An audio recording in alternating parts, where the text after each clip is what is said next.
ప్రభువైన యేసుక్రీస్తు నామములో మీ అందరికీ వందనాలు, శుభాలు తెలియజేస్తున్నామండి. ఇంతవరకు పాటల ద్వారా దేవుని మహిమపరచడానికి, ఉన్నతమైన తన నామమును గణపరచడానికి దేవుడు ఎంతో కృప చూపించి ఉన్నాడు.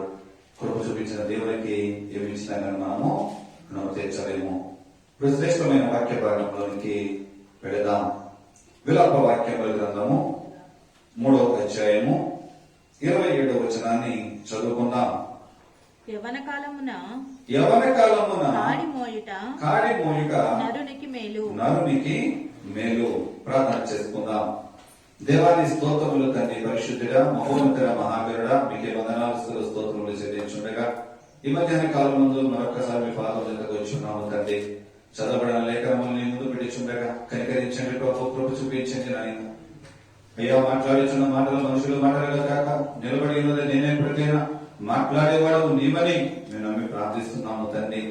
రెండంచులుగా నీ వాడిగల వాక్యమనే కట్టుమ ద్వారా చెప్పుచున్న నాకు విలుచున్న నీ బిడ్డలకు వినుబుద్ధి కలిగించులాగా నీ వాక్యములోంచి నీ జ్ఞానము సంపాదించుకునే ఆత్మశక్తిని నాకు మాకు దయచేయండి. నీ ఆత్మాభిషేకమును మనందరినీ బలపరిచి అయ్యా మీరే నీకు కూడా జ్ఞాపకం చేసుకుని ఆదరించి సహాయం చేసి మేలుతో తృప్తిపరచమని యేసుక్రీస్తు అడుగుచున్నాను తండ్రి. ఆమేన్. చదవబడిన లేఖన భాగంలో మనం చూసినట్లయితే కనుక విలాప వాక్యములు 3వ అధ్యాయము 27వ వచనములో యవన కాలమున కాడి మోయుట నరునికి మేలు. యవని కాలమున కాడి మోయుట అంటే ఇర్మియా ప్రవక్త ద్వారాగా, ఇర్మియా ప్రవక్త అంటేనే విలపించే ప్రవక్త అని ఆయనకు పేరు. ఆ విలపించే ప్రవక్త ఈ విలాప వాక్యాలు రాస్తూ యవన కాలంలో ఉన్నటువంటి యవనుల కొరకు మాట్లాడుచున్నాడు. అంటే యవన కాలంలో కాడి మోయుట నరునికి మేలు. అంటే ఏ కాడి ఇది? మన కాడి అంటే కనుక మనకు గుర్తొస్తూ ఉంటది. ఏం కాడలు గుర్తొస్తాయి? కాడు బద్ద గుర్తు రావచ్చు, లేకపోతే కనుక మన బండ్లు ఎడ్ల బండి తోలుతాం కనుక ఎడ్ల బండి ఎడ్లు మీద పెట్టే కాడి కూడా మనకు గుర్తు వస్తూ ఉంటది. లేకపోతే నాగలు ఉండేటువంటి కాడి మనకు గుర్తు వస్తూ ఉంటది. మనకు అరక ఉన్నది దున్నడానికి అనేకమైన ప్రాంతంలో విస్తారమైన ప్లేస్ ఉన్నది. కానీ ఆ ప్లేస్ అంతా దున్నాలి అంటే కనుక నాగలి మనము కట్టాలి. నాగలి కట్టి నాగలి కాడి ఎడ్ల మీద పెట్టి మనము నాగలి పట్టుకుని దున్నుతూ ఉండాలి. కానీ ఎడ్లకి పని పాట లేకుండా జతెడ్లు ఉన్నాయి కాడి పోయటానికి, కానీ ఒక పక్కన పడుకోబెట్టి ఏ పని పాట లేకుండా రోజు వాటిని మేపుతూ ఉన్నాం. కనీసం ఆ మెడ కూడా ఎక్కడ నలగలేదు. ఏం ప్రయోజనం అంటారా ఎడ్ల ద్వారా? ఒక జత ఎడ్లతో రోజు దున్నుతూ ఉన్నాం, రోజు ఏదో ఒక పని చేస్తూనే ఉన్నాం. ఆ ఎడ్ల మెడ మీద కాడి పెట్టి ఆ మెడను నలగొడుతూ ఉన్నాం. ఏదైనా నీకు అత్యవసరమైన పరిస్థితి వచ్చినప్పుడు, లేకపోతే నీకు దుక్కు దున్నడానికి ట్రాక్టర్ లేదు అన్నప్పుడు నీకు ఈ 2 జతల ఎడ్లలోనూ ఏ ఎడ్లు నీకు పనికొస్తాయి? 2 జతల ఎడ్లు నీకు ఉండగా ఒక జత ఎడ్లు నువ్వు వాడుతున్నావు, కాడిని పెట్టి మెడను నలగొడుతున్నావు. ఒక కాడి ఎడ్లను పడుకోబెట్టి ఏమీ పని లేకుండా మేపుతున్నావు. ఏ పని దానికి చెప్పట్లేదు, దాని మెడ మీద కాడి పెట్టట్లేదు, దాని మెడ నలగొట్టట్లేదు. రేపొద్దుగా మనకు అత్యవసర పరిస్థితి పనికి రావాలి అంటే కనుక ఏదైనా అత్యవసరమో, లేకపోతే వేరే అద్దెనాకుల వాడు రాలేదు దుక్కుతున్నారని చెప్పి ఈ నలగొట్టబడలేనటువంటి ఎడ్ల జతను మనం ఒకవేళ కడితే ఒకటి ఒక పక్క పెడితే ఒకటి ఒక పక్క పెడతాయి. కాడి భుజం మీద అంటే మెడ మీద పెట్టుకోవడానికి ఒప్పుకోవు. ఎందుకంటే దాన్ని అల్లాముద్దుగా పెంచవు, దానికి పని చెప్పడానికి నీవే ఇష్టపడలేదు. అయితే బైబిల్ గ్రంథంలో చెప్పబడినటువంటి ఈ కాడి దేనికి సాదృశ్యము? ఈ కాడిని బట్టి మనము చూస్తే ఈ కాడి ఎవరు మొయ్యాలంటున్నాడు? యవన కాలంలో నరుడు మొయ్యుట వాడికి మేలు. యవన కాలంలో ఉన్నటువంటి నరుడే. అంటే యవన కాలం అంటే ఏ కాలము? దానికి ఒక వయసు ఉందా? నువ్వు ప్రభువులో పుట్టినది మొదలుకొని చంటి బిడ్డగా నువ్వు ప్రారంభించి నువ్వు యవ్వన కాలంలో వచ్చిన ప్రారంభం నుంచి కూడా నీవు ఆ కాడిని మోస్తూ ఉండాలని దేవుని వాక్యము తెలియజేస్తుంది. అయితే ఈ కాడి దేనికి సాదృశ్యము అంటే గనక శ్రమలనేటువంటి కాడి, శ్రమలనేటువంటి కాడి, విమర్శలు అనేటువంటి కాడి, లేకపోతే నీకు అవమానములు అనేటువంటి కాడి, లేకపోతే బలహీనతలు అనేటువంటి కాడి, నీ భుజముల మీద ఎటువంటి కాడి పెట్టుకోవాలి అంటే గనక ఓసారి నీకు శ్రమలు రావచ్చు, కష్టములు రావచ్చు, విమర్శలు రావచ్చు, లేకపోతే అపకీర్తి రావచ్చు, నీకు ఒకవేళ బలహీనతలు కూడా రావచ్చు. నువ్వు భుజముల మీద మోయిచున్నటువంటి కాడి ఏ కాడి అయినప్పటికైనా నువ్వు మోయగలగాలి. నాగలి తిరుగుతున్నటువంటి ఎడ్ల మీద, లేకపోతే బండి తోడుతున్నటువంటి ఎడ్ల మెడ మీద పెట్టినటువంటి ఆ కాడి వల్ల అవి సంతోషంగా నా మెడ మీద కాబట్టి కాడి పెట్టారు అని చెప్పి ఏ బాధ లేకుండా వెళ్తాయంటారా? ఆ మెడ నలగొట్టబడుతూ ఉంటది. ఆ మెడ నలగొట్టబడుతున్నప్పుడు అవి ఎంత త్వరగా అయితే అంత త్వరగా ఈ మెడల మీద ఉన్న భారమును దించుకోవచ్చు అని ఆలోచిస్తూ ఉంటాయి. కానీ క్రైస్తవ జీవితంలో ప్రభు రక్షణలోనికి నువ్వు నడిపించబడిన తర్వాత నీకు వచ్చుచున్న శ్రమలే కావచ్చు, ఎటువంటి ప్రతికూల పరిస్థితులు అయినప్పటికైనా నీ మెడ మీద కార్యం మాత్రం నీవు విడిచిపెట్టకూడదని బైబిల్ గ్రంథము తెలియజేస్తుంది. అయితే ఈ వాక్యము వాగ్దానముతో కూడినటువంటి, వాగ్దానంతో సమానమైనటువంటి వాక్యము, వాగ్దానంతో సమానమైనటువంటి వాక్యం ఇది. దేని కొరకంటే యవన కాలంలో నువ్వు కాడి మోస్తే నువ్వు శ్రేష్ఠుడవు.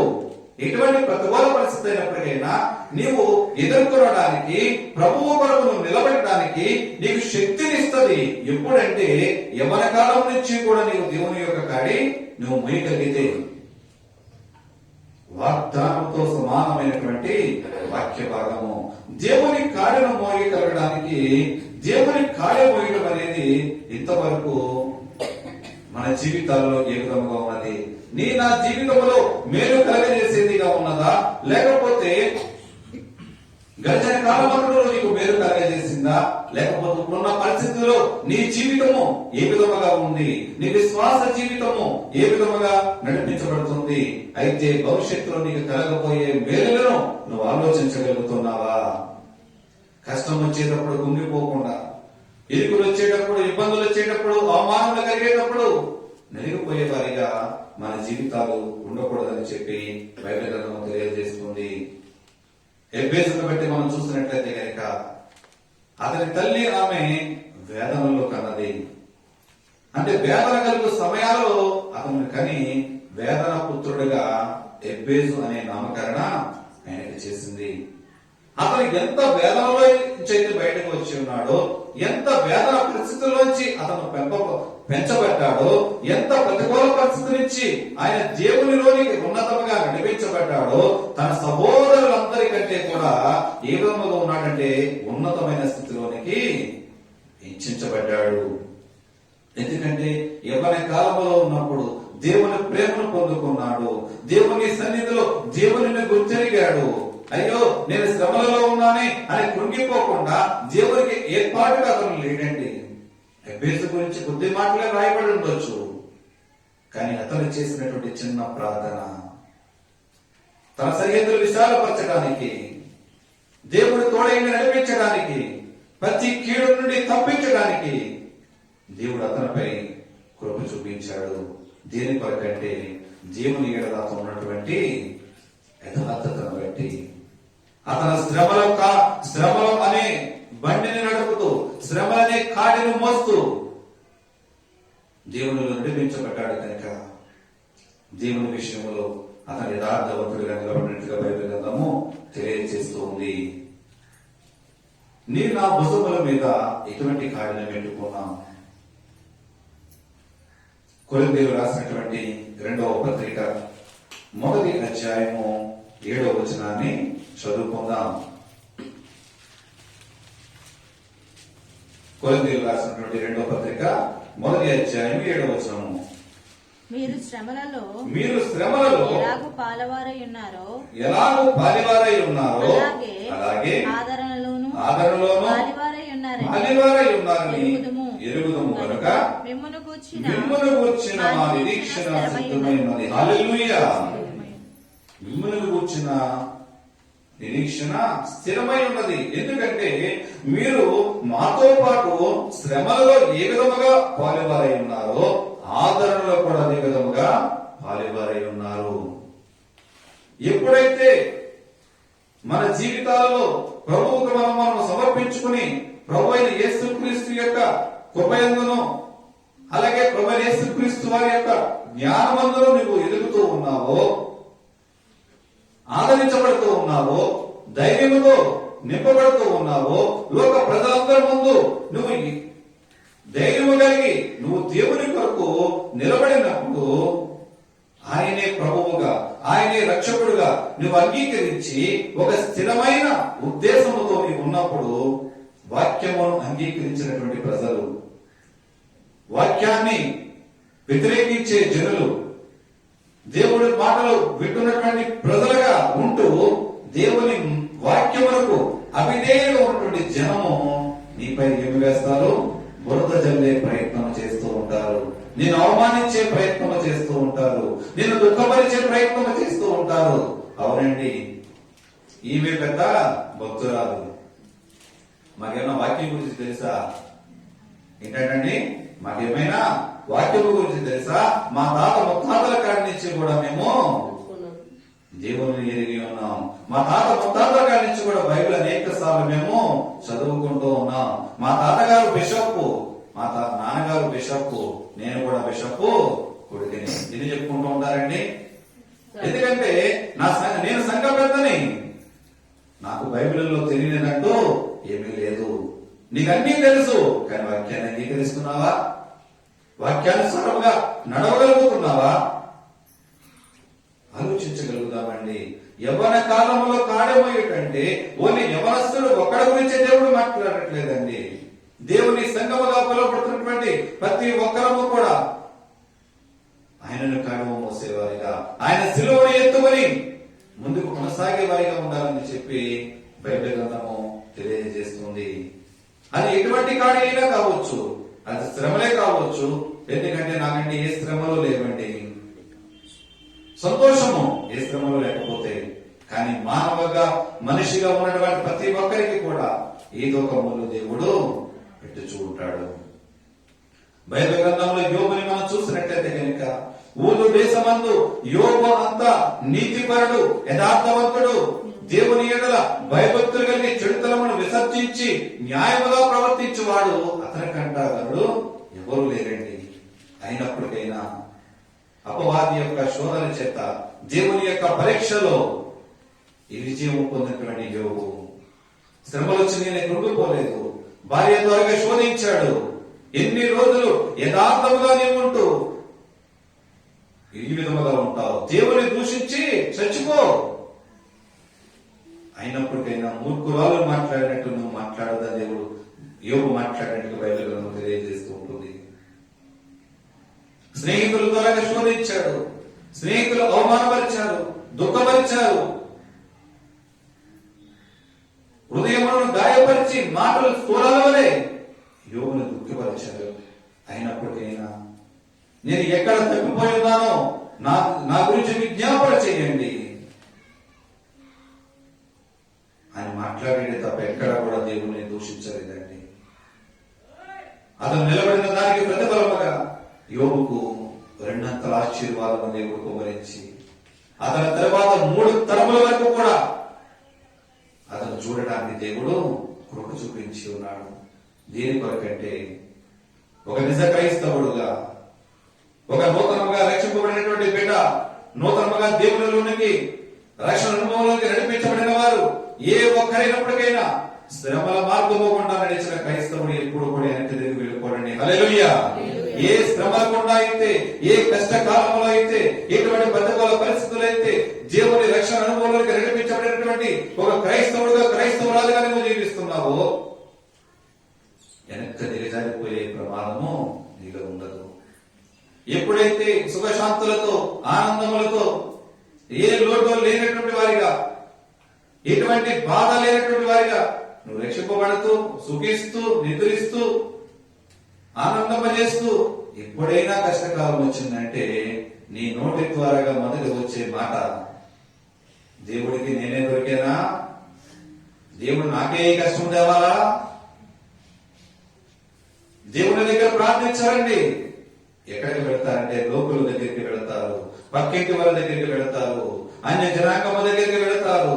చెప్పకూడని మాటలు కూడా పక్కింటి వారితో చెప్పుకుంటూ ఉంటారు. కానీ ఒక దినమున అవే మాటలు నీ మెడకు గుదిబండలా తగులుతాయనే ఆలోచన తలంపులు నీలో ఉండవు.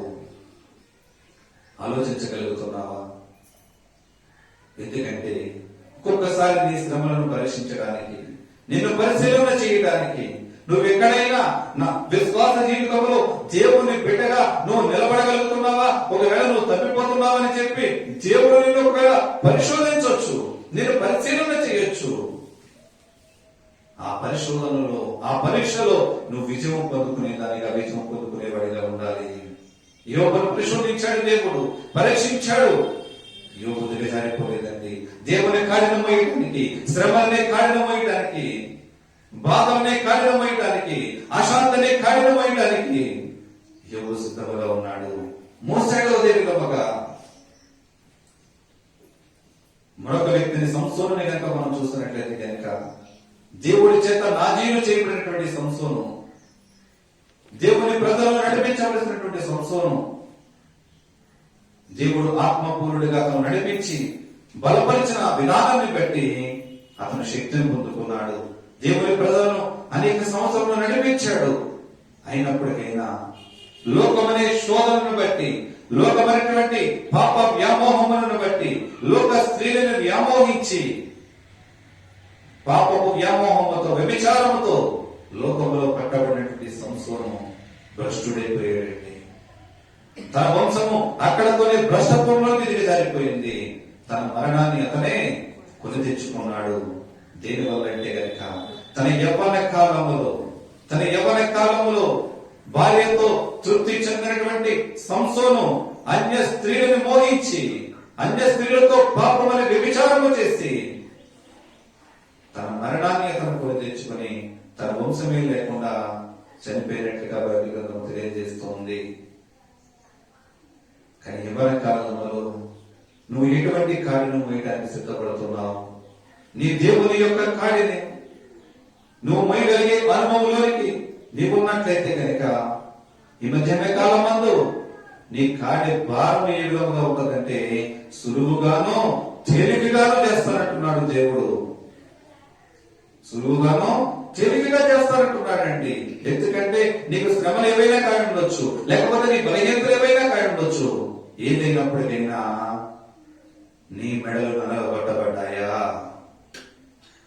నీ మెడలు నలగొట్టబడ్డాయా? ఇందాక మనం ఎడ్ల గురించి చెప్పుకున్నాం. నలగొట్టబడిన ఎద్దు అయితే కనుక అది ఏం చేస్తుంది? బండి కట్టిన వెంటనే చకచక అది వెళ్ళవలసిన ప్రదేశములకు అది వెళుతూ ఉంటది. అదే నలగొట్టబడిన ఎద్దు అయితే కనుక అది కాడి ఎత్తుకోవడానికే ఇష్టపడదు. ఈ మధ్యాహ్న కాలం మందు నీవు నేను ఎటువంటి ఎద్దు వలె ఉన్నాం? నలగొట్టబడినటువంటి ఎద్దు వలె, అనుభవంతో కూడినటువంటి ఎద్దు వలె మనం ఉన్నామా? ఆత్మీయ యాత్ర అనేటువంటి ఈ బండిని నడిపించడానికి, సుఖ దుఃఖాలనేటువంటి సంసారం యొక్క జీవితం ముందుకు నడిపించడానికి ఏ విధముగా నలగొట్టబడినటువంటి ఎద్దు వలె నువ్వు జీవిస్తున్నావు? నీ మెడల ఏ విధముగా నలగొట్టబడినాయి ఆలోచించగలుగుతాం. విశ్వాస జీవితంలో దేవుని పాదముల దగ్గర ఎటువంటి కన్నీరు నువ్వు విడుచుచున్నావు? ఎందుకంటే విపరీతమైన బరువు వేసినప్పుడు ఎద్దు కళ్ళంట నీళ్లు కారుతూ ఉంటాయండి. ఆ నలగొట్టబడుతున్న విధానము, ఆ బరువు మోయడానికి ఎద్దు కన్నీరు కారుస్తూ ఉంటది. కానీ నీకు నాకు దేవుడు ఎందుకు శ్రమలు పెడతాడంటే, ఎందుకు బాధలు పెడతాడంటే నువ్వు కన్నీరు విడవాలి. నువ్వు కన్నీరు కార్చవలసిన సమయంలో, ఎప్పుడు సంతోషంగా ఉండేవాడు కన్నీరు కార్చాలంటే కార్చలేడండి. యిర్మీయా ప్రవక్తకు విలపించే ప్రవక్తను ఎందుకు పేరు అంటే కనుక తన ప్రజలను రక్షించడం కొరకు. విలువలని ప్రజలు, దేవునికి వ్యతిరేకంగా జీవిస్తున్నటువంటి ప్రజలు, అన్యాయంగా ప్రవర్తిస్తున్నటువంటి ప్రజలు, దేవుని నామమునకు వ్యతిరేకంగా జీవిస్తున్నటువంటి ప్రజలను వారిలో మార్పు రావాలని ఎన్నిసార్లు హెచ్చరించినప్పటికైనా, రాజులు సైతము హెచ్చరించినప్పటికైనా వారిలో మార్పు చూడనటువంటి ఇర్మీయా ప్రవక్త విలపిస్తూ రాస్తున్నాడు.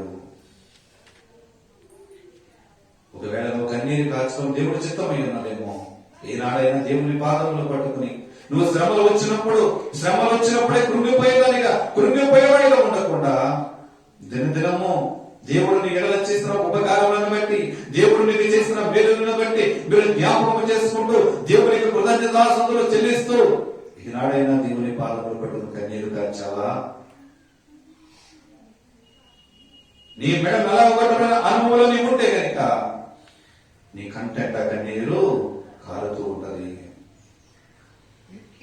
నీ మెడ నలగొట్టబడిన అనుభవంలోనికి నువ్వు నడిపించబడుతూ ఉంటే కనుక దేవుని ఉన్నతమైన పిలుపును అందుకుంటూ దేవునికి ఒక బలమైన సాక్షిగా వాడడానికి దేవుడు నిన్ను నన్ను ఎన్నుకుంటాడు.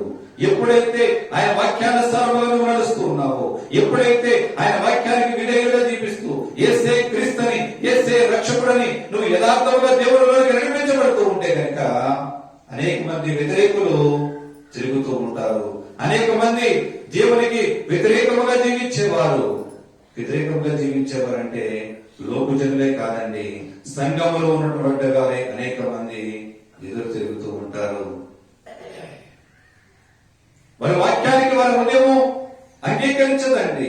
వాతవేయమైన మనసాక్ష్యమైన వారి బ్రతుకులు ఎప్పుడు ఉన్నప్పటికైనా వారి హృదయములకు ఆ వాక్యము గుచ్చుకుంటున్నప్పటికైనా సరే ఈ వాక్యము నాకు కాదండి, వాక్యము పక్క వారికి.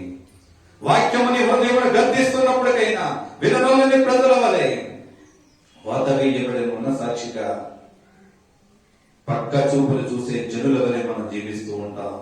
దాన్ని బట్టే మాట్లాడుచున్నాడండి. దాన్ని బట్టే ఇర్మీయా ప్రవక్త ద్వారా మాట్లాడుచున్నాడు. యవ్వన కాలంలో కాడిమోయిన నరులకు మేలు.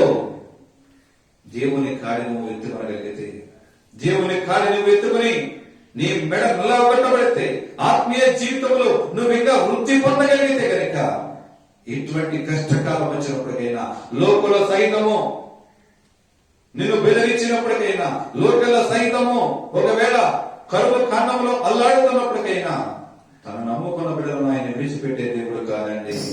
నిన్ను కాపాడువాడు కొడుకుడు నెత్తబడి సెలవించినటువంటి దేవుడు నేను ఎల్లకాలము కూడా కాపాడుతూ ఉంటాడు. తిమోతి రాసినటువంటి 2వ పత్రిక 3వ అధ్యాయము 12వ వచనం చదువుకుందాం.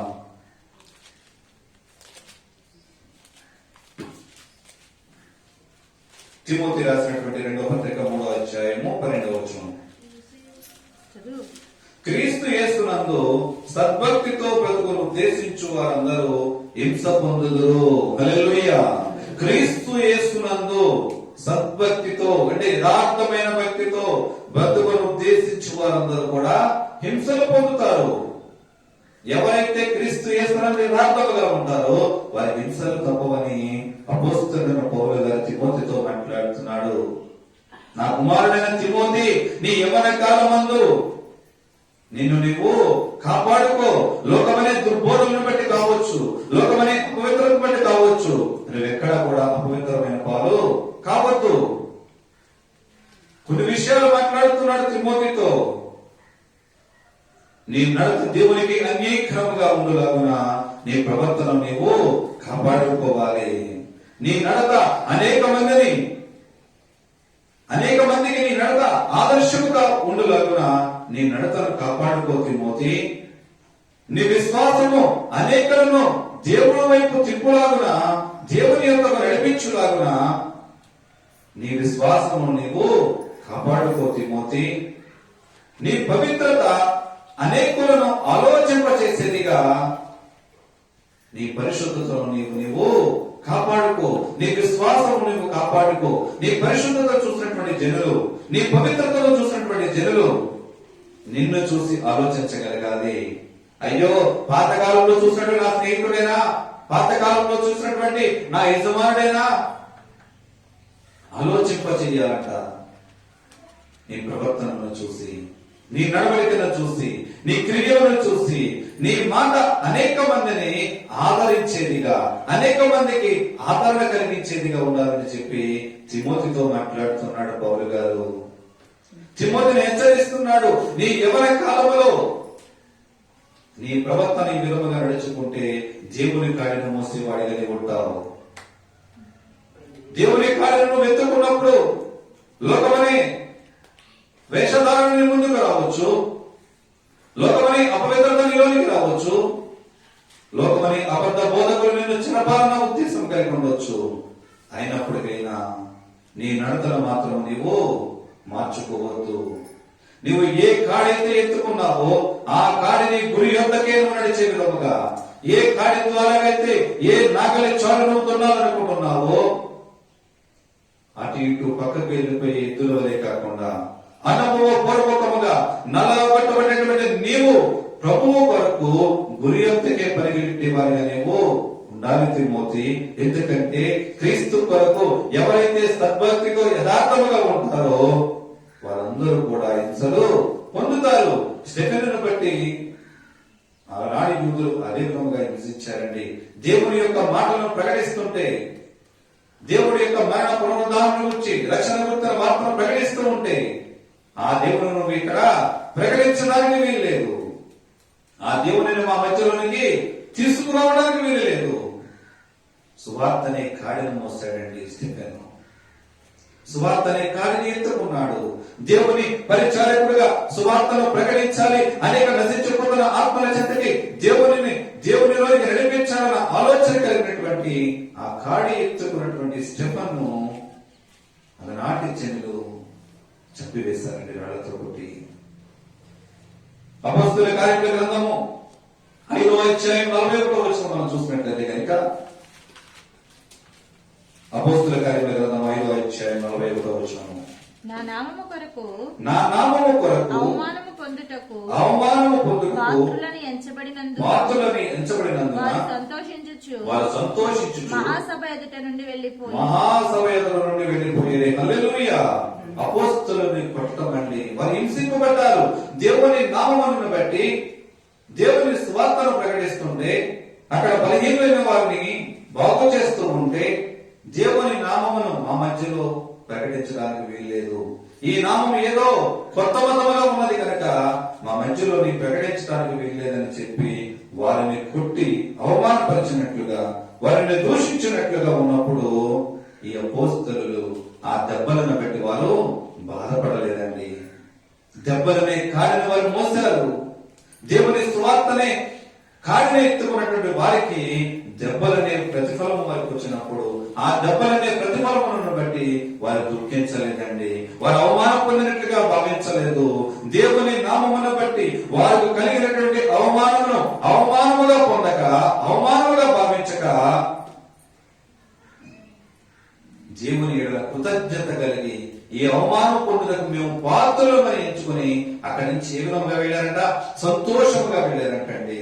ఈనాడు మందిరానికి వచ్చినటువంటి నీవు నేను దేవుని సేవకుడు కూడా నేను గద్దింపు మాట మాట్లాడితే మరటి వారం నువ్వు సంఘానికి వస్తావా? ఈనాడు లోకంలో ఉన్న సంఘములు అదే విధంగా తయారైనాయండి. ఎందుకంటే విశ్వాసులను కాపాడుకునే వరకు ఒకవేళ గద్దింపు మాట మాట్లాడితే ఈ విశ్వాస దూరం అయిపోతాడేమో. ఎందుకని పనికి రాని విత్తనములు ఎదురు ఉన్నప్పటికైనా ఆ విత్తనములు వృధానే. గట్టి గింజలు ఒక్క గింజ ఉన్నా చాలండి. దేవుడు దాని చిత్తము ప్రకారముగా ఆయన విత్తబడే విత్తనములు కావాలనుకుంటున్నాడు, కానీ ఉపయోగం లేని విత్తనములు కావాలని దేవుడు కోరుకోవట్లేదు. అయితే తిమోతితో మాట్లాడుతున్నాడు కదా, అదే ఇందాక మనం చదువుకున్నాం కదండి. 2వ తిమోతి పత్రిక 3వ అధ్యాయము 1వ వచనాన్ని చదువుకుందాం. అంత్యదినములలో అపాయకరమైన కాలములు వచ్చునని తెలుసుకున్నాము. అంత్య దినాలలో ఈ అపాయమైన కాలాలు వస్తాయని చెప్పి నువ్వు తెలుసుకో. దానిని బట్టే తిమోతి నీ ప్రవర్తనను, నీవు నీ పవిత్రతను, నీ పరిశుద్ధతను నువ్వు కాపాడుకో. ఎందుకంటే నువ్వు మోయించున్నది ఇటువంటి కాడి అంటే కనుక నువ్వు వెళ్ళుచున్న మార్గము ముళ్ళ మార్గము లాంటి మార్గము కూడా నువ్వు వెళుచున్నావు. నువ్వు వెతుచున్న కాడి ఇలాంటి కాడి అంటే కనుక ఆ ముళ్ళ మార్గము గుండా వెళుతుంటే నీ మీద ఎటువంటి రాళ్ళైనా పడుండొచ్చు, లేకపోతే ఆ ముళ్ళు గుచ్చుకునే రక్తాలు చిందింపబడొచ్చు, మాటలు స్ఫులాల వలె నీ హృదయమును గాయపరచొచ్చు. అయ్యో నన్నే ఎందుకు దూషించారే, ఈ ప్రభువు నామమును బట్టి నేను సువార్త ప్రకటిస్తుంటే, దేవుని మాటలు అనేక మందికి ప్రకటిస్తుంటే నన్నే ఎందుకు అనాలి, రేపు నుంచి నేను సువార్తకు వెళ్ళను. అది యథార్థమైన మార్గం కాదండి. నువ్వు ఎక్కడైతే దూషింపబడతావో, ఎక్కడైతే నువ్వు ఇచ్చింపబడతావో, ఎక్కడైతే నువ్వు అవమానించబడతావో అక్కడే నీ తల ఎత్తుకునేలా చేస్తానంటున్నాడు దేవుడు. హల్లెలూయా. ఎప్పుడైతే నీ యవ్వన కాలం నుంచి కూడా దేవుని కాడి ఎత్తుకుని నువ్వు మోసినట్లయితే కనుక, దేవుని మాటలను బట్టి నువ్వు యథార్థవంతులుగా దేవునిలో ముందుకు కొనసాగుతూ ఉంటే కనుక, నేను ఏ నోళ్ల ద్వారా అయితే నువ్వు దూషింపబడ్డావో, ఏ నోటి ద్వారా అయితే, ఏ చెరుల మధ్యలో అయితే నువ్వు అవమానపరచబడ్డావో అక్కడే నిన్ను దేవుని ఘనముగా వాడటానికి దేవుడు ఇష్టపడుతున్నాడు. ఏ నోళ్ళైతే నిన్ను దూషించి శపించినాయో ఆ నోళ్ళ ద్వారాగానే దేవుడు నిన్ను ఆశీర్వదించడానికి, ఆ నోళ్ళ ద్వారాగానే దేవుడు నిన్ను ఇచ్చించడానికి ఆయన మధ్యనే కాలంలో సిద్ధంగా ఉన్నాడు. అయితే దేవుని కార్యం వేయడానికి నీవు సిద్ధంగా ఉన్నావా? ఆలోచించగలుగుతామండి. ఎన్ని సంవత్సరాలను బట్టి దేవుని సన్నిధిలో మనం ఉంటున్నాం అన్నది కాదు, కానీ దేవుని ఎడల దేవుని కాడి ఏ విధముగా మనం మోస్తున్నాము. మత్తయి సువార్త 11వ అధ్యాయం 29వ వచనం చదువుకుందాం. 29:30. నేను సాత్వికుడను దీన మనస్సు గలవాడను గనుక మీ మీద నా కాడి ఎత్తుకొని నా యొద్ద నేర్చుకోండి, అప్పుడు మీ ప్రాణములకు విశ్రాంతి దొరుకును. ఎలాగనగా నా కాడి సులువుగాను నా భారము తేలికగాను ఉన్నవి. హల్లెలూయా. ఆయన రాబోచున్నటువంటి కాలంలో నీ కొరకు నా కొరకు ఈ లోకములకు వచ్చినటువంటి ప్రభువైన యేసుక్రీస్తు ఎటువంటి కాడిని మోస్తాడు అంటే గనుక, నీ నా పాప భారములను తన శిలువ మరణ పునరుద్ధానము ద్వారా ప్రకటించినటువంటి క్రీస్తు నీ పాపములు నా పాపములు ఆయన శిలువలో భరించాడండి. శిలువనే కాడిలో ఆయన మోసాడు. దేని కొరకు అంటే నిన్ను నన్ను విడిపించాలని, పాప విమోచన నుంచి నిన్ను నన్ను రక్షించాలని. నీవు నేను పొందవలసిన గాయములు ఆయన పొందాడు, నీవు నేను కార్చవలసిన రక్తము ఆయన కార్చాడు. దీని కొరకు అంటే నిన్ను నన్ను రక్షించాలని, నీకు నాకు ఒక మాదిరికరమైన నిలబడ్డాడు. ఆయన పొందుకున్న శ్రమలను బట్టి నీవు నేను ఒకటి ఆలోచించాలి. ఏదైనా చిన్న శోధన వచ్చిందంటే ప్రభువును మాదిరికరంగా దేవుడు పొందిన శ్రమల మధ్యలో నా శ్రమలు ఈ పాటివి, దేవుడు దూషింపబడిన విధానంలో నేను దూషింపబడుట ఈ పాటిది, దేవుడు అవమానించబడిన విధానంలో నేను అవమానించబడుట ఈ పాటిది, దేవుడికి కలిగిన గాయములలో నా గాయము ఏ పాటిది అని నిన్ను నీవు పరీక్షించుకుంటూ ఆలోచించినట్లయితే కనుక దేవుని కాడి ఏ విధంగా ఉంటుందంటే సులువుగాను నా భారము తేలికగా ఉంటది. ఎప్పుడైతే నువ్వు ఆ విధంగా పోల్చుకున్నావో, నువ్వు ఎటువంటి పరిస్థితులు ఉన్నప్పటికైనా ఆ కాడి ఎలా ఉంటదంట, సులువుగా ఉంటది. ఆ భారము తేలికైపోతుంది. మన పెద్దవాళ్ళు అంటూ ఉంటారు కదా, మనసులో ఉన్నది ఎవరొకరు చెప్పుకుంటే మనసులో ఉన్న భారము దిగిపోతుంది. దిగిపోతుందో లేదో తెలియదు కానీ ఆ భారము తర్వాత 7 ఇంతలు పెరిగి మళ్ళీ మనకి మాటలు సులాభలే వస్తూ ఉంటాయి. కానీ ఎప్పుడైతే ప్రభువు పాదములు పట్టుకొని ప్రభువు పాద సన్నిధిలో ఆయన భారమును నీవు కాడి కింద నువ్వు మోసినట్లయితే కనుక, ప్రభువుతో సాంగత్యముతో ప్రభువుతో నువ్వు పోల్చుకుంటే కనుక ఆ భారం ఎలా ఉంటది, సులువుగా ఉంటది, అది తేలికగా ఉంటది అని చెప్పి బైబిల్ గ్రంథం తెలియజేస్తుంది. యోహాను సువార్త 15వ అధ్యాయము 18 నుంచి 21వ వచనం వరకు మనం చదువుకుందాం. లోకములో మిమ్మల్ని ద్వేషించిన ఎడల మీకంటే ముందుగా నన్ను ద్వేషించనని మీరు ఎరుగుదురు. మీరు లోక సంబంధులైన ఎడల లోకము తన వారిని స్నేహించును. అయితే మీరు లోక సంబంధులు కాదు, నేను మిమ్మను లోకముల నుండి ఏర్పరచుకుంటుని, అందుచేతనే లోకము మిమ్మను ద్వేషించుచున్నది. హల్లెలూయా. లోకము ఒకవేళ మిమ్మల్ని ద్వేషించే కనుక మీకన్నా ముందు నన్ను ద్వేషిస్తుంది. మిమ్మల్ని ద్వేషించే మీకు లోకానికి మధ్యలో ఎవరున్నారో అంటే కనుక దేవుడు నేనున్నాను అంటున్నాడు. మీ దోషకరమైన మాటలు తగిలేది మీకు కాదు, మీ ముందున్నటువంటి నాకు తగులుతున్నాయి. ఎందుకంటే మిమ్మల్ని లోకము నుండి నేను వేర్పరిచి ఉన్నాను. లోకం నుండి ఏర్పరచుకున్నాను నేను. కనుకని లోకము మిమ్మల్ని ద్వేషిస్తుంది. లోకం నుంచి మీరు ఎప్పుడైతే ఏర్పాటుగా ఉంటున్నారో ద్వేషణకు లేకపోతే దూషణలకు మీరు కారకులవుతారని చెప్పి మాట్లాడుచున్నాడు. దాసుడు తన యజమాని కంటే గొప్పవాడు కాడని నేను మీతో చెప్పిన మాట జ్ఞాపకం చేసుకుని, లోకులను హింసించిన ఎడల మిమ్మల్ని కూడా హింసించరు. ఈ మాట గైకొని ఎడల మీ మాట కూడా గైకొందరు. అయితే నన్ను పంపిన వారిని ఎరుగరు కనుక నా నామము నిమిత్తము వీటన్నిటిని మీకు చేయదు అని చెప్పి బైబిల్ గ్రంథము తెలియజేస్తుంది. దాసుడు యజమానుడి కంటే గొప్పవాడు కాదు కనుక మన యజమానుడు పొందిన శ్రమల కంటే మనం పొందే శ్రమలు గొప్పవి కాదండి. మన యజమానుడు ఎవరు అంటే ప్రభువైన యేసుక్రీస్తు వారు. ఆయన కంటే గొప్పవారు కాదు, ఆయన కంటే ఉన్నతమైన వారము కాదు. అయినప్పటికైనా నీ కొరకు నా కొరకు నేను ఒక ఉన్నతమైన స్థితిలో ఉండాలని, నిన్ను నన్ను ఐశ్వర్యవంతులు చేయడానికి దినదత్తుడిగా ఈ లోకానికి వచ్చాడు. ఈ లోకంలో నీ కొరకు నా కొరకు శిలువ భారము ఆయన మోసినట్లుగా బైబిల్ గ్రంథం తెలియజేస్తూ ఉందండి. కీర్తనకారుడు కీర్తన గ్రంథము 123వ కీర్తన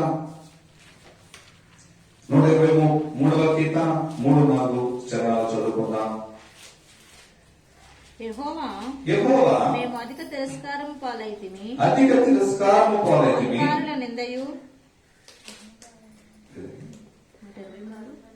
అహంకారుల నిందయు గర్విష్ఠుల తిరస్కారమును మా మీదకి అధికముగా వచ్చి ఉన్నది.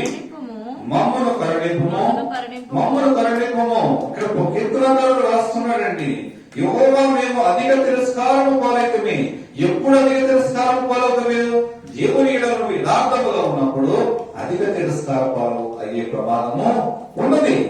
ఎందుకంటే దాసుల కన్నులు యజమానుల చేతి తట్టును, దాసి కన్నులు యజమానురాలు చేతి తట్టును చూచుచున్నట్లుగా మా దేవుడైన యెహోవా మనలను కరుణించు వరకు మన కన్నులు ఆయన తట్టు చూచుచున్నవి. నువ్వు ఇటువంటి శ్రమలలో ఉన్నప్పటికైనా దాసుని కన్నులు యజమానుల చేతి తట్టును, దాసి కన్నులు యజమానురాల చేతి తట్టును ఏ విధముగా ఎదురు చూచుచున్నాయో, నీవు దేవుడు చేస్తాడన్నటువంటి నమ్మకము ద్వారాగా దేవుని తట్టు నీ కన్నులు చూసినట్లయితే గనక, దేవుని ఎడల నువ్వు కన్నీరు విడుచుచు నువ్వు ఆయన తట్టు తిరిగితే గనక ఆయన తప్పక నీ జీవితాలలో కార్యములు చేస్తాడు. 124 కీర్తన చదువుకుందాం. మొదటి 3 వచనములు. మనుషులు మీ మీదకి లేచినప్పుడు మన మీదకి లేచినప్పుడు యెహోవా మనకు తోడై ఉండని ఎడల వారి ఆగ్రహము మన పైన రగులుకొనినప్పుడు యెహోవా మనకు తోడై ఉండని ఎడల వారు మనలను ప్రాణములతోనే మింగివేసి ఉందరు. హల్లెలూయా. యెహోవా ఒకవేళ నీకు తోడు లేకపోతే గనుక, మనుషులు నీ మీద వేసిన నిందలను బట్టి, మనుషులు నీ మీదకు అసూయతో లేకపోతే కక్షలతో క్రోధములతో లేచినప్పుడు యెహోవా కనుక నీకు అడ్డుబండగా లేకపోతే గనుక వారిని నిన్ను ఏ విధంగా మింగేస్తారు? ప్రాణములతో సైతం మింగివేస్తారు. ఎప్పుడైతే ఆయన కాడనే భారమును మోస్తూ ఆయన కాడి ఎత్తుకుని నువ్వు గనక నడిచినట్లయితే గనక యెహోవా ఎలా ఉంటాడు? నీకు శత్రువులకి నీకు మధ్యలో అడ్డుబండగా ఉంటానని మాట్లాడుచున్నాడు. నీవు ఎప్పుడైతే ఆయన కాడి ఎత్తుకుని నువ్వు పరిగెడుతూ ఉంటావో, ఎప్పుడైతే ఆయన కాడి ఎత్తుకుని నీవు లోకములో తిరుగుతూ ఉంటావో, ఎటువంటి ప్రతికూలతలైనప్పటికైనా, ఎటువంటి శత్రువు నీ మీదకు వచ్చినప్పటికైనా వారి నీ మీద పడకుండా ఆయన అడ్డుబండలా ఉంటారని చెప్పి దేవుడు మాట్లాడుచున్నాడు. ఈనాడు నీ కొరకు నా కొరకు ఈ లోకములకు వచ్చినటువంటి క్రీస్తు మన పాప భారములను పోయడానికి ఆయన వచ్చాడు. కానీ ఆనాడు యూదులు తెలియక ఆయన సిలువ వేసి ఉన్నారండి. అయ్యో చనిపోయిన తర్వాత దేవుని కుమారుని చంపివేస్తాము అనుకుని బాధపడ్డారు. కానీ లేఖనములు నెరవేర్చబడాలన్న ఉద్దేశంతో జరిగి ఉన్నది. కానీ అయినప్పటికైనా వారు తెలియక దేవుని సిలువ వేసి ఉన్నారు. కాదు. కానీ ఈనాడు నీవు నేను తెలిసి మళ్ళీ దేవుని సిలువ వేస్తున్నాం. అదేంటంటే మేము సిలువ ఎక్కడ వేస్తున్నాం అని అనుకోవచ్చు. నీ నడకల ద్వారాగా, నీ ప్రవర్తన ద్వారాగా, నీ క్రియల ద్వారాగా, నీ ఆలోచన తలంపుల ద్వారాగా దేవుని సిలువ వేస్తున్నావు. ఎక్కడ ప్రభువుని అమ్మి వేస్తున్నావు నీవు ఆలోచిస్తున్నావా? నువ్వు చేసే పనిలో ఇది నా ప్రభువుగా అవమానకరమైన పని అని నువ్వు నిజంగా నువ్వు వాక్యానికి కట్టుబడేటువంటి నిజ క్రైస్తవుడు అయితే కనుక క్రీస్తుల మార్కెట్లో అమ్మివేయండి. క్రీస్తుల మార్కెట్లో సిలువ వేయవు. కానీ క్రైస్తవులను పేరు పెట్టుకుంటూ లోకములో వాక్యానికి విధేయులు కానటువంటి వేషధారణని క్రైస్తవుడిగా క్రైస్తవులుగా నీవు ఉంటూ లోకములో ప్రభువు గాలిని ఎక్కడ పడితే అక్కడ వదిలివేస్తూ ప్రభువును సిలువ వేసే స్థితిలో దిగజారిపోతున్నావు. నా ప్రియ సహోదరుడిగా ఈ చిన్న కాలం మందు ఈ విధముగా నువ్వు ఆలోచించగలుగుతున్నావు. ప్రభువుని గాలి ఎత్తుకోవడానికి నువ్వు సిద్ధముగా ఉన్నావా? ఒకవేళ ఇంతవరకు ప్రభువుని గాలి ఎత్తుకోవడానికి నీకు ఆలోచన లేదేమో, నువ్వు తలంపులు లేవేమో అలాంటివి, లేకపోతే అలాంటి ఆలోచన విధానము ఇంతవరకు విని ఉండలేదేమో. ఇప్పుడైనా మీకు చెప్పింది లేదు. ఇప్పుడైనప్పటికైనా ప్రభు పాదముల చెంత నీ మెడ ఉంచు. ఆయన కాడి నీ మెడల మీద పెట్టుకో. ఆయన సిలువ కాడి ఎత్తుకున్నట్లయితే కనుక నీ యవ్వన కాలంలో ఉండగానే నువ్వు దేవుని చేత పిలువబడుతూ దేవుని చేత అనేక మందికి మేలు చేస్తూ నువ్వు మేలు పొందుకుంటూ యేసు కొరకు నీ భుజమును నువ్వు ఎత్తినట్లయితే కనుక అనేక మందికి ఆదరణగా ఉండటానికి దేవుడు తోడు చూపిస్తాడు. ఈ మధ్యాహ్న కాలంలో నేను ఆలోచిద్దామా? ఆలోచించి ఈ మధ్యాహ్న కాలమైనా మన మెడ వచ్చి దేవుని పాదముల చెంత పెట్టి ఆయన కాడి ఎత్తుకున్నట్లయితే కనుక, ఆయన కాడి ద్వారా నీ మెడ మెల్లగొట్టబడినట్లయితే కనుక ఒక సాక్షిగానే ఉండడానికి దేవుడు అంగీకరిస్తాడు. అటువంటి కృప పరిశుద్ధాత్మ దేవుడు అందరికీ కలుగజేయును గాక. ఆమేన్. ప్రార్థన చేసుకున్నామండి. దేవాన్ని స్తోత్రములు తండ్రి, పరిశుద్ధుడా, మహాపరిశుద్ధుడు, మహాకరుడైన మా తండ్రి, మీకే వందనాలు, స్తోత్రములు. ఈ మధ్యాహ్నం వేళలో మరొక్కసారి మీ పాదం వచ్చున్నాం అయ్యా. అయ్యా, మాట్లాడిన మాటలను బట్టి ఏది కూడా వ్యర్థముగా పోకుండా ఎవరి కాలం అందే నీ కాడని ఎత్తుకుని పోయడానికి తండ్రి ఇంతవరకు మాకు ఆలోచన లేదు ప్రభువా. ఈ మధ్యాహ్న కాలం మొదటి పాదం మా మెడలో ఉంచుతున్నాము తండ్రి. అయ్యా, నీ కాడని మా మెడల మీద పెట్టి అయ్యా మా మెడలు నలగొట్టమడుగుచున్నాం అయ్యా. శోధనలో కృంగిపోయే వారిగా కాకుండా అనేక మందికి మాదిరికరంగా జీవించే జీవితంలోకి నన్ను మమ్మల్ని నడిపించి సహాయం ఇచ్చేయండి. విన్న మాటలు ఈ విధంగా ప్రతి ఒక్క హృదయములను నాటింపదయచేసి అనేక మంది నీలో నడిపించబడి నీలో నలగొట్టబడి అనుభవంలోకి నడిపించబడాలన్నా నీ ఆత్మకార్యములు జరిగించిన నామానికి మీరు తెచ్చుకోమని యేసుక్రీస్తు కూర్చున్నాను మా పేపర్లో తండ్రి. ఆమేన్, ఆమేన్, ఆమేన్. అందరికీ వందనాలండి.